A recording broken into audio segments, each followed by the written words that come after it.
Good morning students, कैसे हैं सबके सब।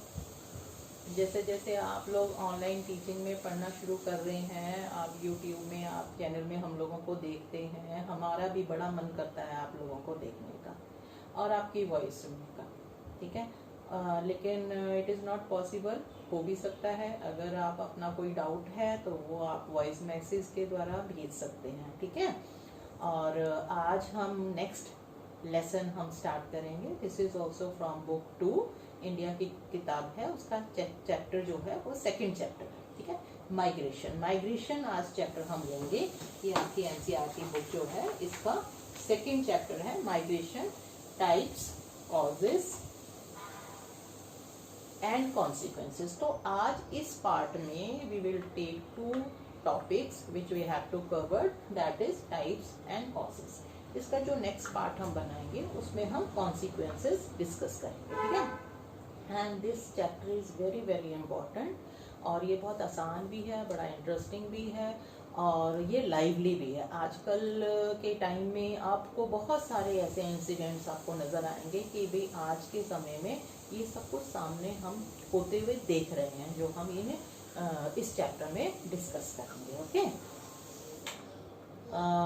नाउ अगर आपने कोई पुरानी पिक्चर्स देखी हो जिसमें 1947 में हमारा माइग्रेशन हो रहा था, 1947 में हमारा देश का पार्टीशन हुआ था, तो इस तरह की पिक्चर्स आपने काफ़ी सारी देखी होगी। This is also one type of migration, okay.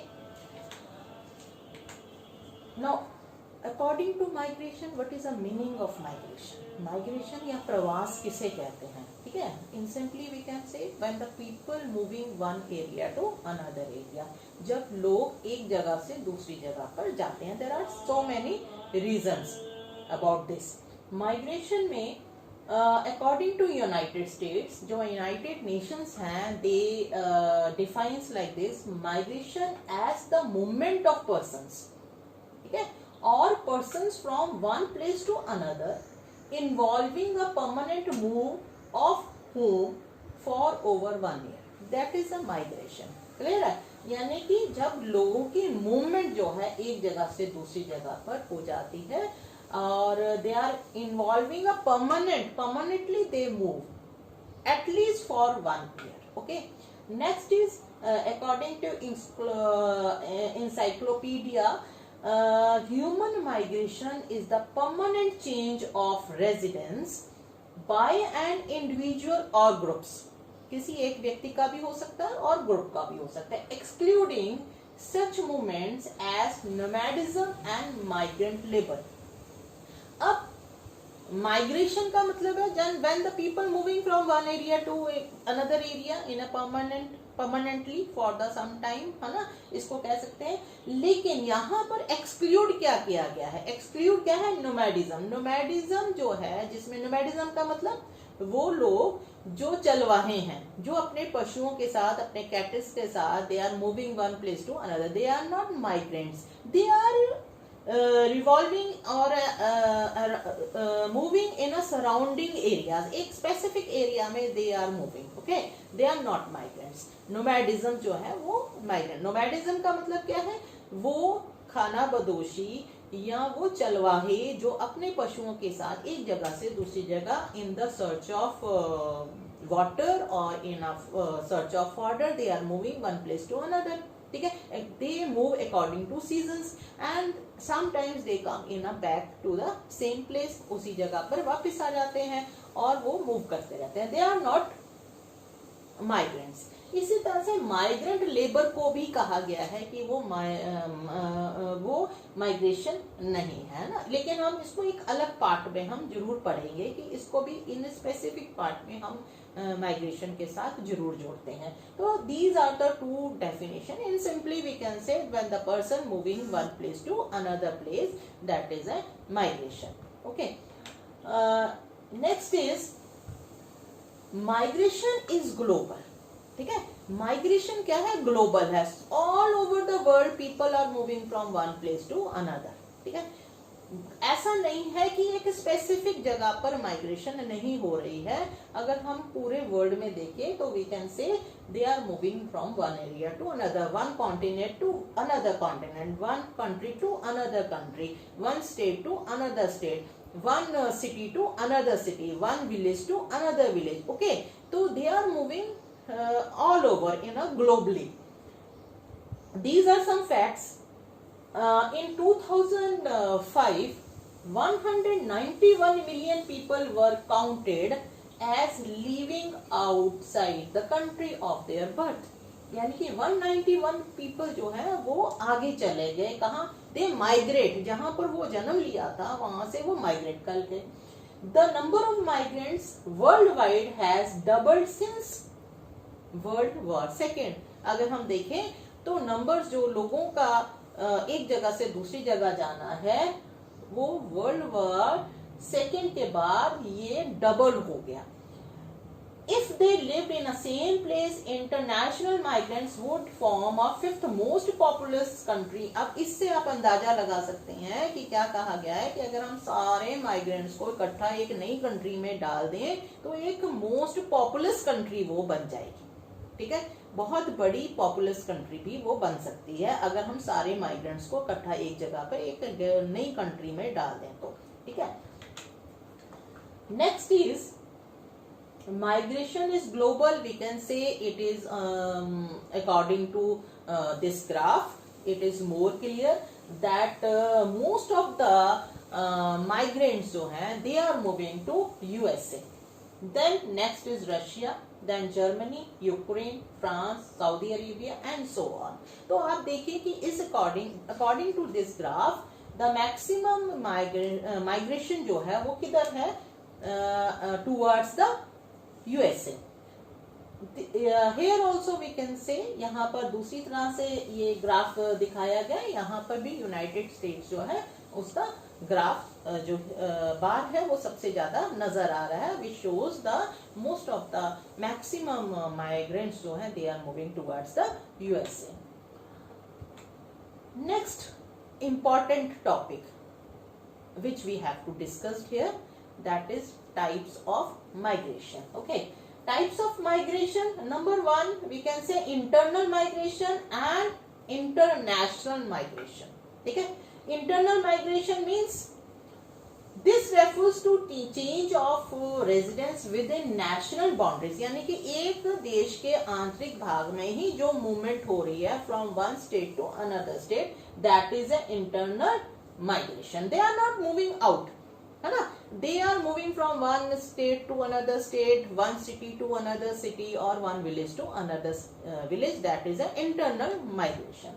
International migration when they go out of the country, जब वो अपने देश को छोड़कर they moving another country, that is an international migration.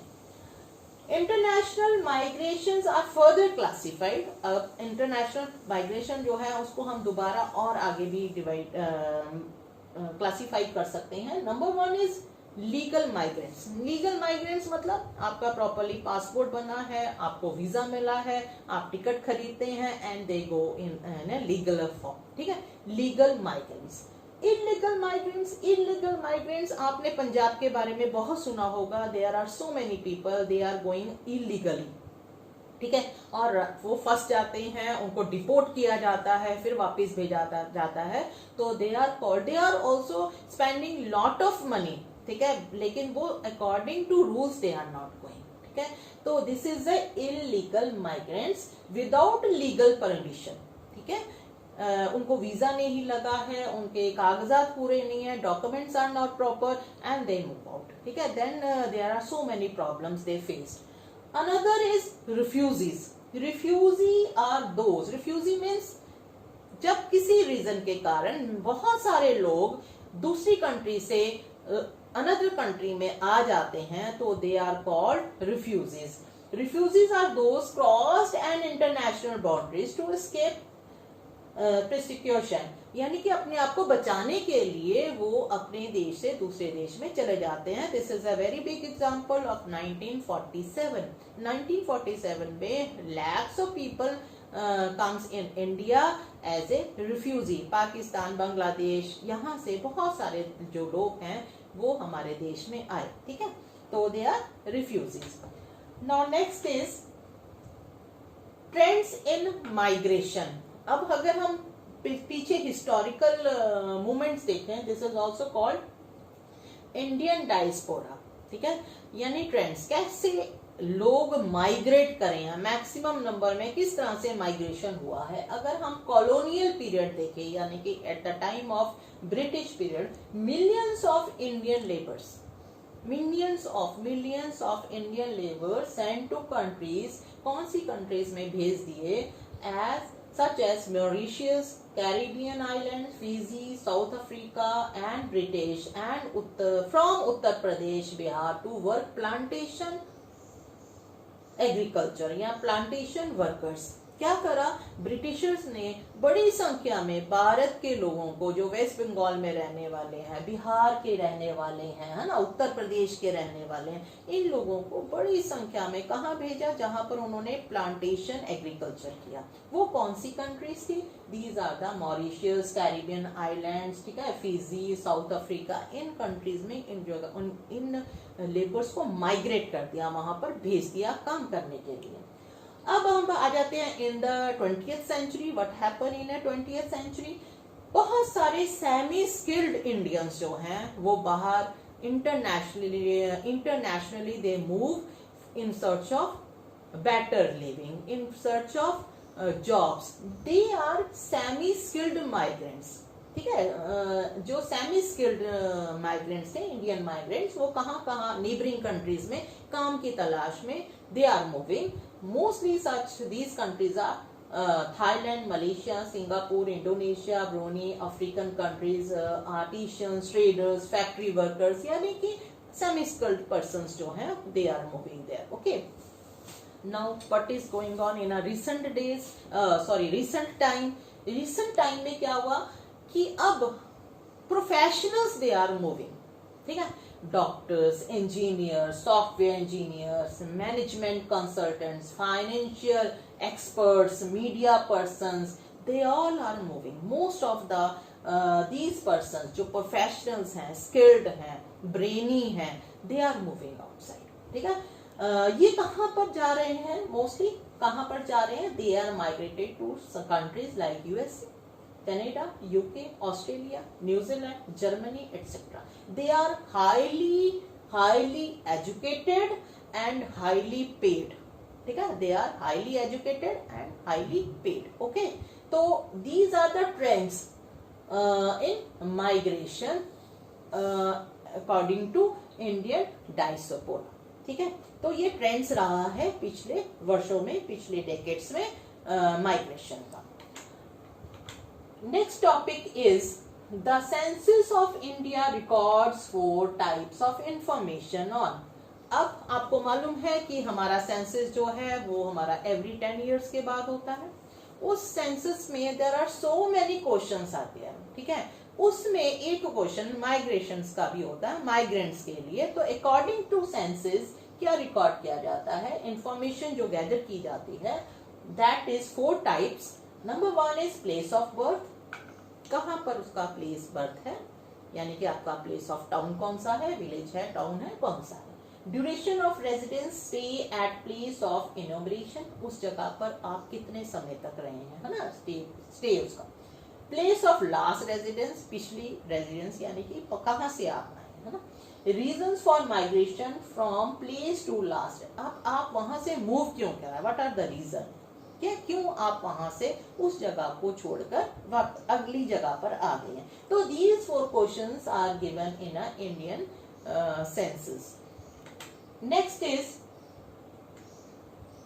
the 2 bases of enumeration of migration in the census of India. जो census of India है उसमें 2 तरह की recordings और होती हैं, that is lifetime migrant और place of birth. If the place of birth is different from the place of enumeration, enumeration मतलब बाहर निकलना, enumeration 30% of total population, ठीक है. दूसरा क्या है, migrant by place of last residence or place of residence if the place of last residence is different from the place of enumeration. ठीक है, that is 31% of the total population. आप इसको ऐसे ही याद करेंगे. These lines are given in a census. Okay, तो ये life time migrant जो है, जो कि अपने जन्म जगह से निकलकर दूसरी जगह पर चला गया है. Migrant by place of last resident, जन्म स्थान तो उसका कहीं और है, वो कहीं और आकर रहा और उसके बाद उसने उस जगह को भी छोड़कर दूसरी जगह पर आ गया है. That is migrant by place of last resident. ठीक है, तो ये टू टाइप्स हैं. ये हमारी अगर हम पॉपुलेशन देखें तो 30% population moved from there birth place and 31% population moved from the place of last residence. Now spatial variation in migration. अगर हम भारत को देखते हैं तो भारत में स्पेशियल यानी कि रीजनल जो माइग्रेशन है, इंटरनल माइग्रेशन जो है वो किधर की ज्यादा है, कौन से स्टेट से माइग्रेशन आउट हो रहे हैं और कौन से माइग्रेशन इन हो रहे हैं. समझ में आ गया कहाँ से लोग ज्यादा निकल रहे हैं और कहाँ पर कौन सी स्टेट्स में जा रहे हैं. ओके, तो internal migration varies from state to state. अलग अलग स्टेट्स में अलग अलग तरह से है. Maharashtra, Delhi, Gujarat, Haryana have largest number of in migrants. समझ आ रही है आपको बेटा बात? यानी कि ये स्टेट्स जो है महाराष्ट्र, दिल्ली, गुजरात, हरियाणा, ओके, ये ऐसी स्टेट्स हैं जहां पर इन माइग्रेंट्स यानी कि बाहर से प्रवासी ज्यादा आते हैं यहाँ पर, यानी कि माइग्रेंट्स ज्यादा आते हैं. Largest number of out migrants यानी कि कौन सी स्टेट्स हैं जहां से लोग निकल कर आते हैं, that is Uttar Pradesh and Bihar. ये आपने मैप में आपने करना है यह काम आपको इसीलिए मैंने लास्ट टाइम बोला था कि आपने इंडिया का मैप का स्टेट्स को अच्छी तरह से याद कर लेंगे. कोई भी स्टेट्स आपको लोकेशन नहीं भूलनी चाहिए. समझ में आ गया? तो अब ये मैप में भी एक क्वेश्चन आता है कि इन माइग्रेंट्स कौन से स्टेट्स के हैं, आउट माइग्रेंट्स कौन से स्टेट्स के हैं. ठीक है, तो largest number of out migrants from states जो है वो कौन से हैं, यानी कि ज्यादातर कौन से स्टेट से निकल रहे हैं, that is Uttar Pradesh and Bihar. Okay, अब among the urban agglomeration UA, urban agglomeration का मतलब होता है एक बिग सिटी, उसका सराउंडिंग एरिया भी जब उसके साथ कनेक्ट हो जाता है तो that become a very big mega metropolitan city and that is also called urban agglomeration. Urban agglomeration जो भारत का है तो सबसे बड़ा अर्बन एग्लोमरेशन है दैट इज ग्रेटर मुंबई. ठीक है, ग्रेटर मुंबई जो है receives highest number of in migrants. यानी कि महाराष्ट्र, अगर हम भारत की बात करते हैं तो भारत में, इंडिया में मैक्सिमम इन माइग्रेशन जो हो रही है वो कौन सी स्टेट है, दैट इज महाराष्ट्र. और कौन सी सिटी है, दैट इज मुंबई. अब ये आपने ध्यान देना है कि आपको जब क्वेश्चन पूछेंगे, अगर स्टेट पूछा जा रहा है तो आपने महाराष्ट्र लिखनी है और अगर सिटी पूछा जा रहा है तो मुंबई लिखनी है.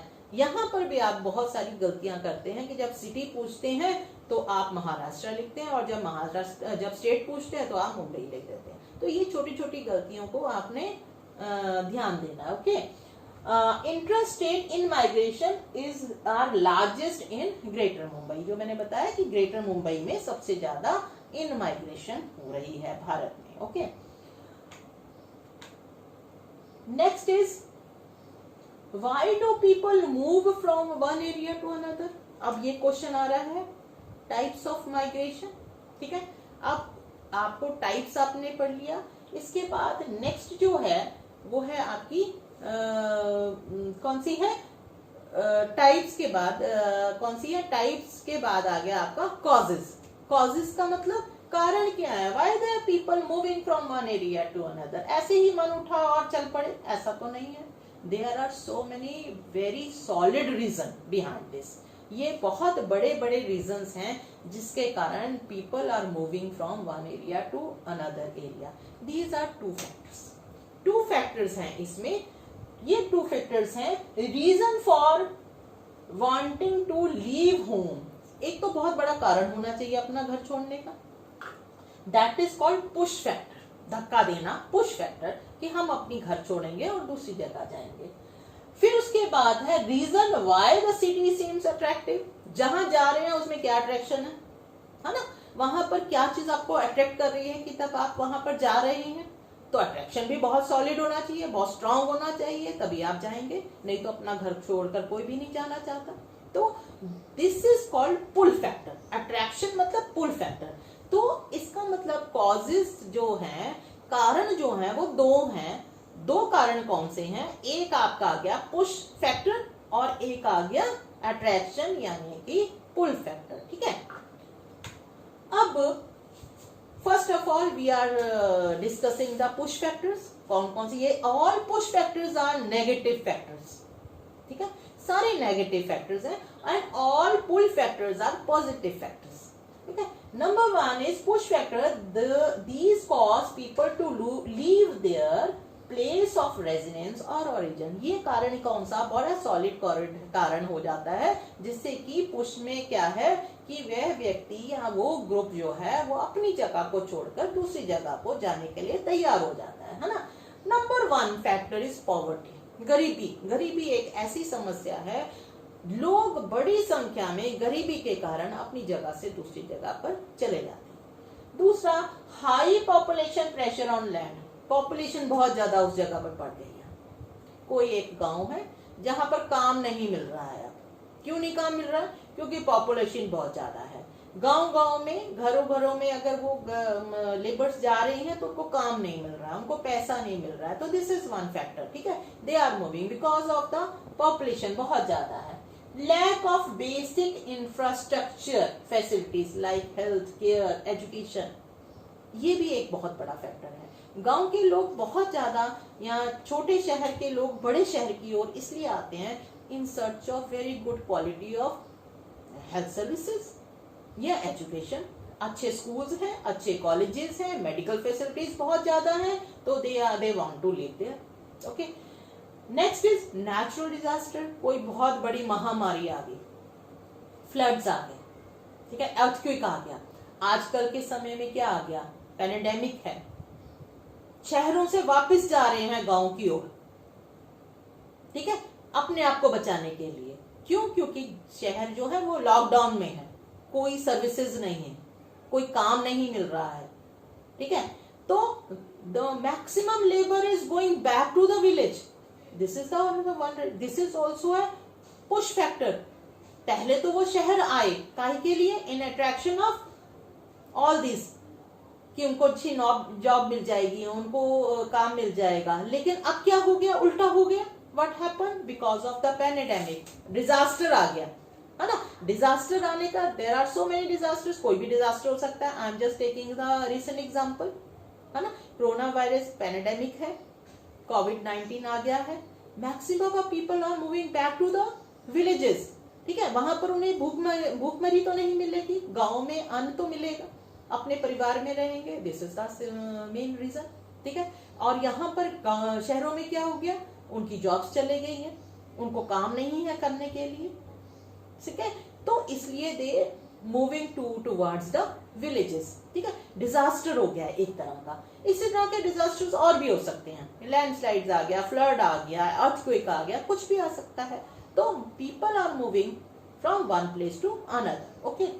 यानी कि अब आप देखिए कि यहाँ पर तो रीजन था पॉपुलेशन, यानी कि यहाँ पर प्रेशर बहुत ज्यादा था, उनको काम नहीं मिल रहा था। यहाँ पर रीजन आ गया कि फैसिलिटी नहीं है अच्छी ना, जहां से वो मूव करना चाहते हैं, they want to move out, they want to in search of very good qualities of health services या एजुकेशन, स्कूल कॉलेजेस देख रहे हैं, है ना। बेसिक नेसेसिटी नहीं है, ये सेकेंडरी नेसेसिटी है, लेकिन उस सेकेंडरी नेसेसिटी के लिए दे वांटेड टू मूव, ठीक है। अब यहाँ पर नेचुरल डिजास्टर, यहाँ पर अपने आप को ही बचाना है, that is the basic necessity हो गया, यानी कि भूखे ना मर जाएं हम कहीं, हम मरी ना जाएं कहीं, तो ये बेसिक नेसेसिटी हो गया, नेचुरल डिजास्टर आ गया, ठीक है।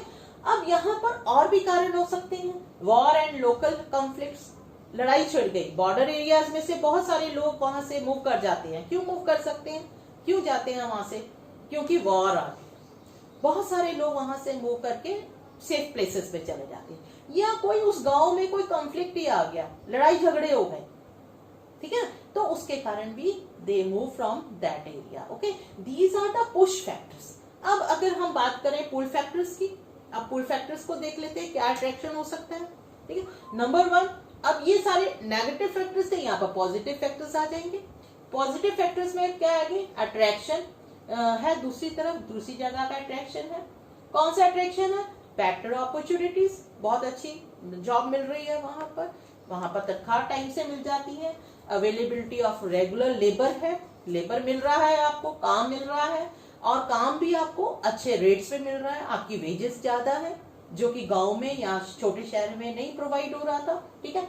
इसी तरह से बेटर अपॉर्चुनिटीज है, एजुकेशन है आपका, है ना, हेल्थ सर्विसेज बहुत अच्छी हैं वहां पर। इसी के साथ entertainment, this is also basic necessity, ये भी हमारी आज के समय में एक नेसेसिटी बनती जा रही है। हमें सिर्फ काम ही नहीं करना है, हमने एंटरटेनमेंट भी, हमने एंजॉय भी करनी है लाइफ, है ना, मनोरंजन भी तो करना है।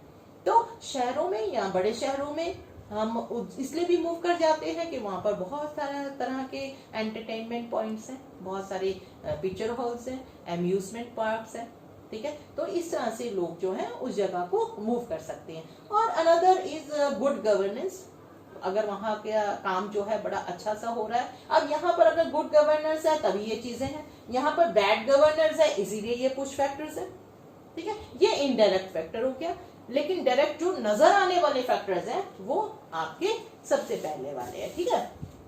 और बिहाइंड ऑल दिस फैक्टर्स क्या है, गुड गवर्नेंस है, बिहाइंड ऑल दिस फैक्टर्स क्या है, बैड गवर्नेंस है।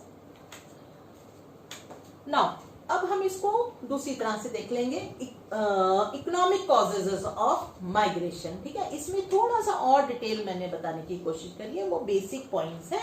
अगर हम इसको कॉजेज को डिटेल में लिखते हैं तो क्या लिख सकते हैं, migration in search of better economic, ये ऑलमोस्ट आई हैव डिस्कस्ड। क्या है इकोनॉमिक में, यानी कि आपकी जॉब अपॉर्चुनिटीज, आपकी अर्निंग अच्छी हो जाए, आपका लिविंग स्टैंडर्ड जो है वो बढ़ जाए, वो सारे कॉजेज किस में आ जाएंगे इकट्ठे होके, इकोनॉमिक माइग्रेशन में।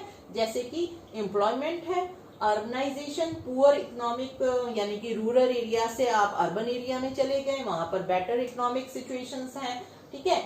ओवर पॉपुलेटेड एरिया से आप लेस पॉपुलेटेड एरियाज में चले गए, वो भी इकोनॉमिक एक कॉन्सिक्वेंस है, वहां पर आपको बेटर लिविंग कंडीशंस मिल रही हैं, स्कूल्स अच्छे मिल रहे हैं, लेस क्राउडेड एरिया है, भीड़ नहीं है वहां पर, ठीक है।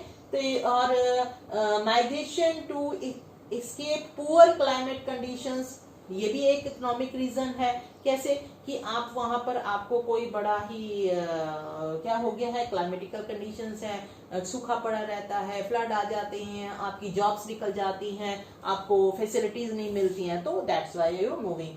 तो नेचुरल डिजास्टर्स में इसी में आ जाएगा। तो ये कुछ एग्जांपल्स, इसके कुछ पॉइंट्स अलग से बताए हैं। इसी तरह से political causes of migration, this is also very big. अगर आप संसार का आप ग्लोबली देखें तो सो मेनी कंट्रीज जहां पर लोग माइग्रेट ही पॉलिटिकल रीजंस के कारण कर रहे हैं, क्योंकि लोग जो हैं वो पीसफुली रहना चाहते हैं, they don't want political turmoil. तो इस तरह से क्या है, migration as punishment for crime committed, बहुत सारे ऐसे भी लोग हो जाते हैं जो कहीं पर कोई क्राइम कर लेते हैं तब भी वो भाग जाते हैं, वहां से निकल जाते हैं, है ना। और कई बार ऐसी फोर्सेस हो जाती हैं, पॉलिटिकल एग्रीमेंट्स हो जाते हैं, जिसके कारण लोगों को लोग उस जगह से दूसरी जगह पर मूव करते हैं। कई बार क्या होता है, वॉर आ गई है, मिलिट्री टेक ओवर हो गया है, उस जगह को ही टेक ओवर कर लिया गया, तब भी लोग वहां से निकलकर दूसरी जगह पर चले जाते हैं। इसका एक एग्जांपल दे रखा है, exiles from Cuba in Castro years. यहाँ पर क्या था, ये एक कंट्री है अमेरिका, मिडिल अमेरिका की, सेंट्रल अमेरिका की, वहां पर बहुत साल पहले जो कम्युनिज्म बहुत ज्यादा था, बहुत ही रिस्ट्रिक्शंस थी, तो बहुत सारे people they move out from the Cuba. इसी तरह से तमिल्स, श्रीलंका में भी आपको मालूम है कि एक बार बहुत साल पहले, लगभग 20 इयर्स बिफोर, सिविल वॉर लग गई थी श्रीलंका में, तो बहुत सारे तमिलियंस जो हैं वो दे कम टू द इंडिया, वो वहां से निकल आए। इसी तरह से तिब्बती लोग जो है, ठीक है, तिब्बती जो तिब्बतियन एरिया है उसके ऊपर चाइना ने जब कब्जा कर लिया तो वो बहुत सारे तिब्बतियंस जो हैं they come to the India. तो these are some examples due to political cause. Now social cause. Social cause भी बहुत सारे होते हैं जिसके कारण लोग माइग्रेट करते हैं. माइग्रेशन, बहुत सारे ऐसे लोग भी हैं जो रिलीजन को ही, अपने रिलीजन को प्रमोट करना चाहते हैं. क्रिश्चियंस मिशनरीज जो हैं वो बहुत सारे देशों में गए जहां पर उन्होंने अपनी जो धर्म का प्रसार किया. इसी तरह से इस्लामिक जो है वो अपने धर्म को फैलाना चाहते हैं तो वो अपने अलग अलग जगहों पे they are moving. Sometimes some philosophy जो होती है उस फिलॉसफी को लोग जो हैं उसको पसंद करते हैं और उस फिलॉसफी को पूरे संसार में फैलाना चाहते हैं. सच एज मार्क्सिज्म, ठीक है, डेमोक्रेसी, ये एक फिलॉसफीज हैं जिसमें लोग चाहते हैं कि इस फिलॉसफीज पे ज्यादा से ज्यादा लोग आए. ठीक है. Migration to find person freedom to live a certain lifestyle. अब कुछ ऐसे भी लोग होते हैं जो अपनी एक अलग तरह की फ्रीडम चाहते हैं एंड दे आल्सो मूव. वो ऐसी जगहों की तलाश करते हैं जहां पर उनको उस तरह की फ्रीडम मिल जाए. These groups are also moving from one area to another. Now streams of migration. तो अब आपको समझ आ गया कि कॉजेस ऑफ माइग्रेशन. ये डिटेल क्वेश्चन आता है. Sometimes it comes in a 3 marks question, sometimes it comes in a 5 marks question. तो ये वेरी वेरी इंपॉर्टेंट क्वेश्चन है और ये आना ही आना है इस चैप्टर में से. तो आपने इसको अच्छे से डिटेल में करना है. ओके. अब आ गया नेक्स्ट है स्ट्रीम्स ऑफ माइग्रेशन, यानी कि धाराएं कौन सी हैं, प्रवास की धाराएं कौन सी हैं. ये 4 हैं, 4 धाराएं हैं. ठीक है. जो इसको identify in a internal migration, that is rural to urban, RR. Second है rural to urban, rural to rural, RR. Rural to urban, RU. Urban to urban, UU. Urban to rural, UR. ठीक है. तो ये एक streams जो हैं वो चलती हैं. इसको छोटे से एग्जांपल की तरह से मैं समझा सकती हूँ आपको. Rural to urban, rural to rural, एक गांव से दूसरे गांव को शिफ्ट कर रहे हैं. ठीक है. ये माइग्रेशन मोस्टली मैरिज होता है. फीमेल माइग्रेंट जो है वो रूरल टू रूरल माइग्रेट कर सकती हैं. जैसे कि एक गांव से उनकी एक गांव में शादी हुई दूसरे गांव के लड़के के साथ, तो वो एक गांव से दूसरे गांव को माइग्रेट कर गए. ठीक है. This is the reason. क्या है यहाँ पर? मैरिज, फीमेल माइग्रेशन का रीजन है. रूरल टू अर्बन मोस्टली अगर हम भारत के कॉन्टेक्स्ट में देखें तो भारत में जो कहते हैं ये मेल माइग्रेंट्स हैं, they are mostly moving to rural to urban, यानी कि गांव से शहर की ओर चले जाते हैं. इसी तरह से अर्बन टू अर्बन, छोटे शहर से बड़े शहर में, इसमें भी मेल माइग्रेंट्स जो है वो ज्यादा है. Again urban to rural, last में जब लोगों का अपना काम खत्म हो जाता है, दे come in a retirement age, 50, 60, 70 की एज में आते हैं, they again coming back to their rural place, यानी कि उस समय वो क्या कर रहे हैं, रूरल, अर्बन से रूरल की ओर चले गए. समझ में आया? तो these are the streams of migration. ये भी कई बार 3 मार्क्स क्वेश्चन आ जाता है कि right the streams of migration. Okay. Now अब assignment है and in this part I have given you some activities. All these activities are in your book. आपकी NCERT book में ही दे रखी हैं और इन एक्टिविटीज को आपने करना है. और ये स्किल्ड क्वेश्चंस जो हैं उसके अंतर्गत भी आ जाते हैं. तो स्किल्ड क्वेश्चंस में एक्टिविटी है, ये ग्राफ देखिए and read out these questions और इन क्वेश्चंस को आंसर देने की कोशिश करें. ठीक है. नेक्स्ट एक्टिविटी है आपकी ये भी, this is also from your NCERT book. यहाँ पर एक स्टोरी बताई गई है और ये क्वेश्चंस जो हैं आपने इसको आंसर करने हैं. फिर उसके बाद है एक और एक्टिविटी है. These are 3 activities are given. Reasons of male migration, reasons of female migration, और these are the some questions you have to do. ठीक है. और इसके बाद जो कॉन्सिक्वेंसेस हैं वो हम नेक्स्ट पार्ट में करेंगे. यानी कि इस पार्ट में हमने क्या क्या पढ़ा है, एक आपने मीनिंग पढ़ा है, एक आपने टाइप्स ऑफ माइग्रेशन पढ़ा है, क्लियर है, टाइप्स ऑफ माइग्रेशन पढ़ा है, और नेक्स्ट आपने क्या पढ़ा, कॉजेज ऑफ माइग्रेशन। तो ये 3 topics we have covered. Now next जो लेक्चर वीडियो होगा उसमें हम कॉन्सिक्वेंसेज ऑफ माइग्रेशन पढ़ेंगे, ठीक है। तो आपने इसको ध्यान से करना है, और इसके बाद अगर फिर भी कोई क्वेरी रह जाती है आपकी तो आपने उसको मुझसे आप पूछ सकते हैं एनी टाइम। और दूसरी बात कि जब मैं आपको ये लेक्चर का लिंक भेजती हूँ, वैसे तो ये लिंक जो है ये चला जाता है यूट्यूब में, जैसे ही मैं इसको प्रिपेयर कर लेती हूँ, तो कुछ बच्चे जो हैं वो कुछ ईगर होते हैं कि मैम आप नेक्स्ट बता दो, नेक्स्ट बता दो, है ना। तो ऐसे ईगर नहीं होना, आपने अच्छे से, आप जितना आप कर लेते हैं उसको रिवाइज भी करने की कोशिश करिए, ये नहीं कि आगे आगे भाग रहे हैं आपने, next lesson, next lesson, next topic, है ना। तो आपने उसको ध्यान से उसको प्रिपेयर करें, उसको लर्न भी करें, और जहां जहां पर मैप वर्क आ रहा है वो मैप वर्क को करिए। अब आपके पास कोई भी क्या कहते हैं, कोई एक्सक्यूज नहीं होना चाहिए। कैसा एक्सक्यूज नहीं होना चाहिए कि मैडम मेरे पास मैप नहीं है, मेरे पास ये नहीं है। You can draw, you can trace the map, okay.